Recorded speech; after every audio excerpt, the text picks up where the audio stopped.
여러분 안녕하십니까? 12월 16일 수요일 뉴스투데이 강원입니다. 도내 모든 지역에 한파특보가 내려진 가운데 겨울 강추위가 사흘째 계속 이어지고 있습니다.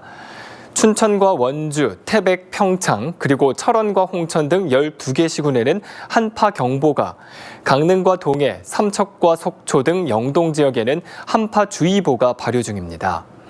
이 같은 한파특보 속에 오늘 아침 7시 현재 춘천 영하 17.7도, 원주 영하 13.8도, 강릉 영하 7.5도, 대관령 영하 16.2도, 철원은 영하 18.5도 등 도내 전 지역이 사흘째 강추위를 보이고 있습니다.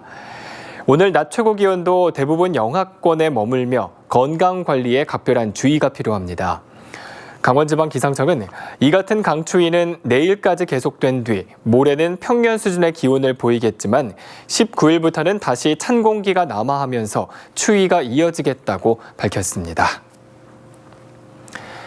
코로나19 확산세가 심상치 않은 상황에서 가장 우려되는 건 코로나와 독감의 동시 대유행입니다. 그나마 독감 유행이 시작되지는 않고 있지만 예년보다 접종률이 낮은 탓에 언제 터질지 모르는 그런 독감 유행에 대한 위기감이 높아지고 있습니다. 허주희 기자가 취재했습니다. 해마다 이맘때쯤이면 독감 환자들로 북적였던 동네 내과.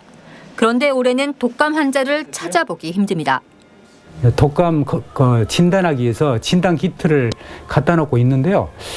작년 같은 경우로 유행철에 일주일에 한 2~3명 정도 진단이 됐었는데요. 금년에는 아예 없습니다. 실제로 강원 지역 10개 표본 감시기관의 독감 의심 환자는 1000명당 1.3명으로 지난해 같은 기간의 3분의 1 수준에 불과합니다. 독감 유행 기준인 5.8명에도 한참 못 미칩니다. 코로나19 확산으로 마스크를 쓰고 개인 위생에 신경을 쓰면서 독감 발병률이 크게 줄었기 때문입니다. 독감 유행 조짐이 없는 건 다행이지만 문제는 이렇게 잠잠한 독감이 언제 다시 유행할지 모른다는 겁니다. 특히 올해는 독감 접종률이 떨어졌습니다. 강원 지역 만 18세 이하 어린이와 청소년, 만 62세 이상 어르신과 임신부를 대상으로 한 무료 독감 접종률은 74%로 목표율인 84%보다 10%포인트 낮습니다. 코로나19로 당초 목표치를 높게 잡았지만 무료 독감 백신에 대한 논란이 일면서 접종률이 떨어진 겁니다.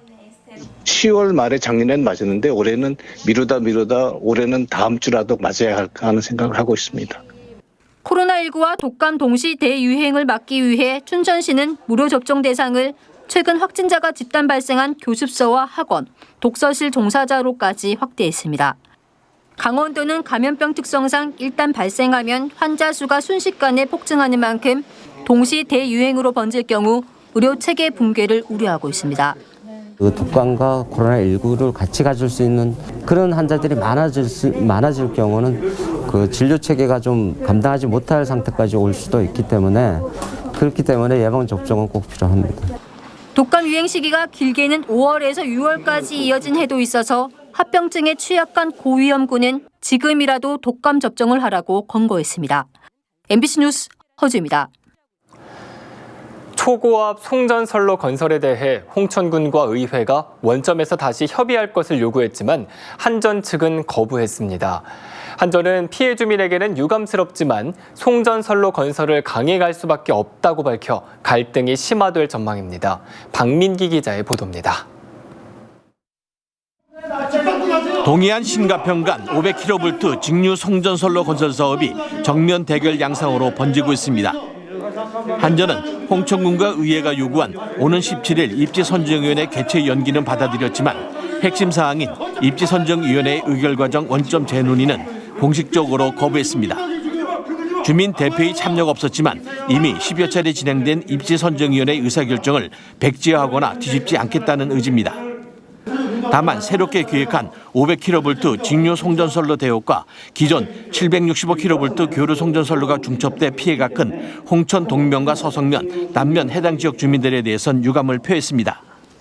이 경과대역 안의 일부 구간이 홍천군 경계에서 내부 지역으로 지나가고 있어 많은 홍천군 주민과 반대대책위원회 그리고 홍천군에 심려를 끼치게 된 점에 대하여 또 원활한 업무 협력을 위한 주민 의견 수렴은 약속했지만 구체적인 절차와 반영 방법은 밝히지 않았습니다.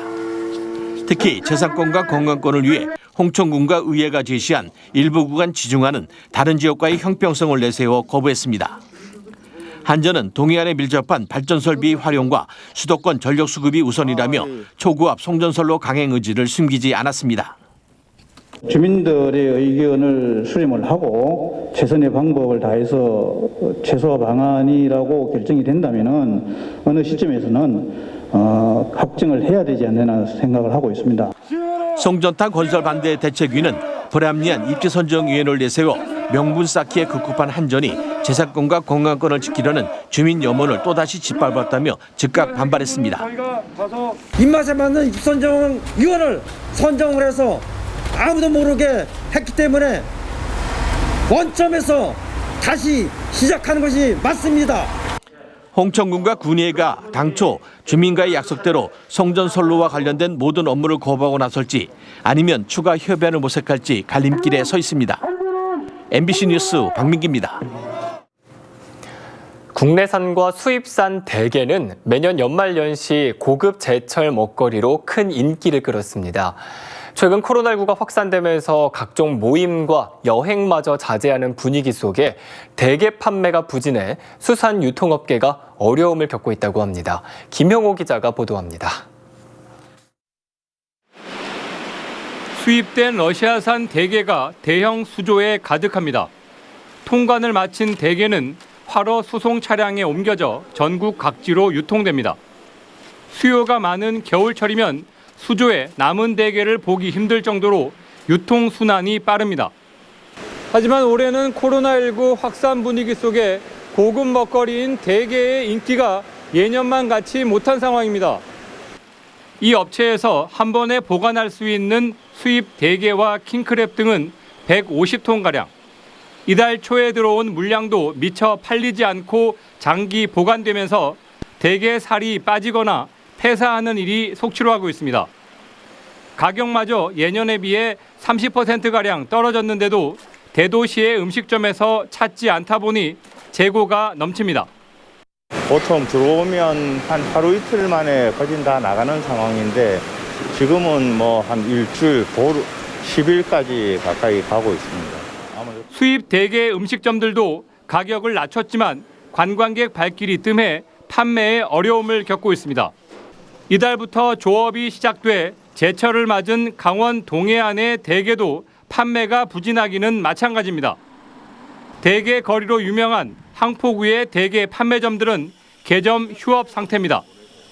손님이 좀 많이 오실 때는 뭐 원가라도 빼고 이렇게 팔 수는 있었는데 지금은 뭐 낮춰서 판다고 해도 손님 자체가 왕래가 거의 없으니까. 코로나19 확산으로 전통적인 수산물 먹거리도 고전을 면치 못하고 있습니다. MBC 뉴스 김영호입니다. 대로변에 붙어있는 빈집의 창고에서 사망한 지 반년 이상 된 것으로 추정되는 시신이 발견됐습니다. 인터넷으로 흉가 체험 방송을 해온 유튜버가 신고를 했는데요. 경찰은 사인을 규명하기 위해 국과수에 부검을 의뢰했습니다. 이병선 기자입니다. 주변을 확인하는 것조차 쉽지 않은 어둠 속에서 불빛이 집안을 비춥니다. 바닥에 어지럽게 널려져 있는 물건을 헤치고 들어가자 오른쪽 문 안쪽에 옷가지를 걸치고 있는 무언가가 보입니다. 검은색 패딩을 걸쳤던 것만 확인되는 이 물체는 부패하다 못해 새까맣게 변해버린 시신입니다. 나가. 저 사람 아니야? 한 유튜버가 이른바 흉가 체험 촬영을 위해 이전에도 몇 차례 방문했던 원주시 행구동의 한 주택에 왔다가 시신을 발견한 겁니다. 신고를 받고 출동한 경찰은 부패 상태로 미뤄 최소 6개월에서 최대 1년 전에 사망했을 것으로 추정하고 있습니다. 경찰이 지문을 통해 신원을 확인했는데 65세 남성으로 이전에 노숙 생활을 했던 사람이었습니다. 시신이 발견된 창고 건물은 대로변에 붙어 있는 곳이었습니다. 심지어 지난 여름에는 이곳 도로에 개설 공사도 있었는데 공사가 진행되는 동안에도 시신은 발견되지 않았습니다.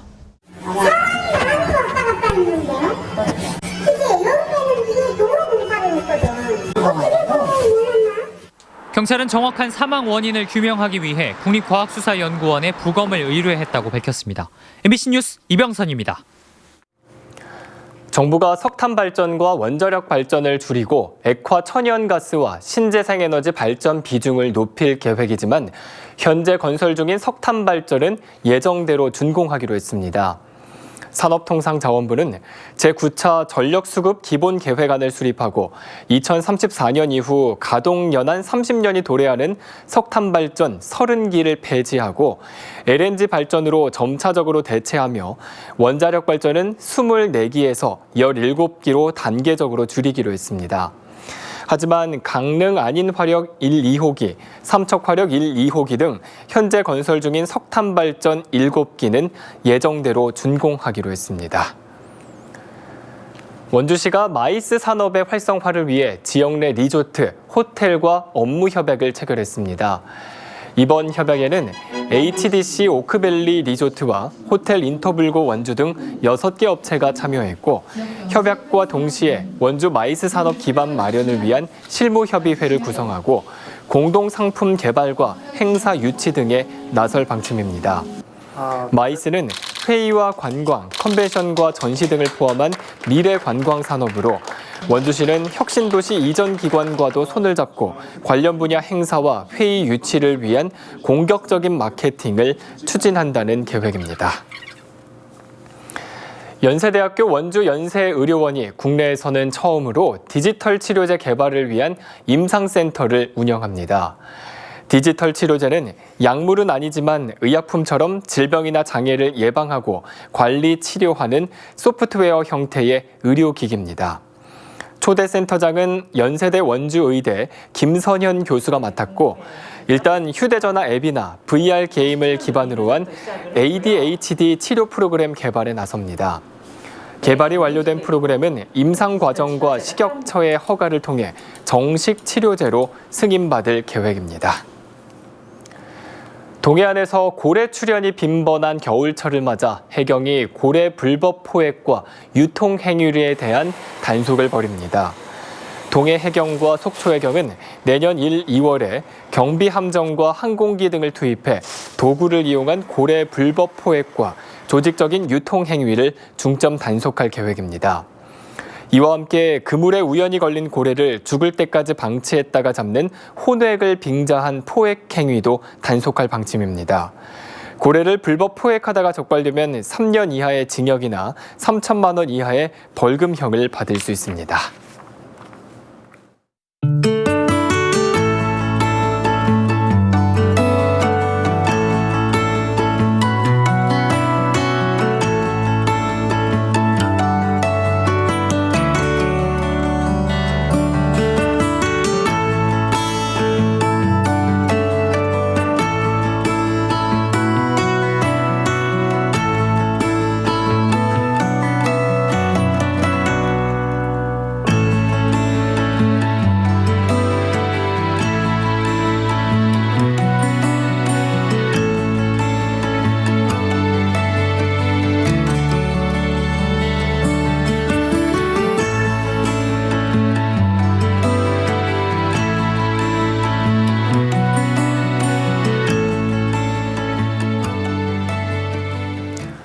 경영 악화 등으로 계약 해지된 STX건설에 이어 춘천 레고랜드 기반시설 차기 시공사로 동부건설이 선정됐습니다. 강원 중도개발공사는 하중도 관광지 기반시설 공사를 진행해왔던 STX건설과 지난 9월 계약을 해지하고 입찰을 통해 동부건설을 시공사로 선정했다고 밝혔습니다. 이에 따라 2022년 3월 테마파크 개장에 맞춰 내년 10월까지 테마파크 주변 기반시설 공사를 마무리하겠다고 밝혔습니다. 다만 계약 해지를 조건으로 STX건설에 넘겨주기로 한 토지 매매 계약건은 해결되지 않고 있습니다. 강원 학교 비정규직 연대 회의는 기본급 인상과 복리후생비 차별을 없애지 않을 경우 오는 24일 모든 직종이 파업에 나선다고 밝혔습니다.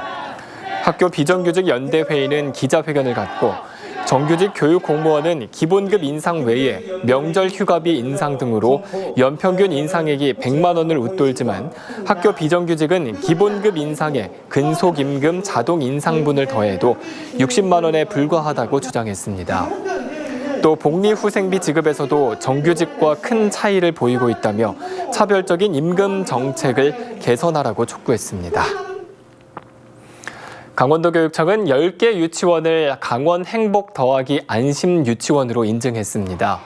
강원 행복 더하기 안심 유치원은 봄봄과 새봄, 태장초 병설, 주문초 병설, 미탄초 병설 등 공립 6곳과 썸머힐, 은빛, 후평 숲속, 그리고 원주 유치원 등 사립 4곳이 해당됩니다. 이상으로 뉴스투데이 강원을 마칩니다. 함께해 주신 여러분 고맙습니다.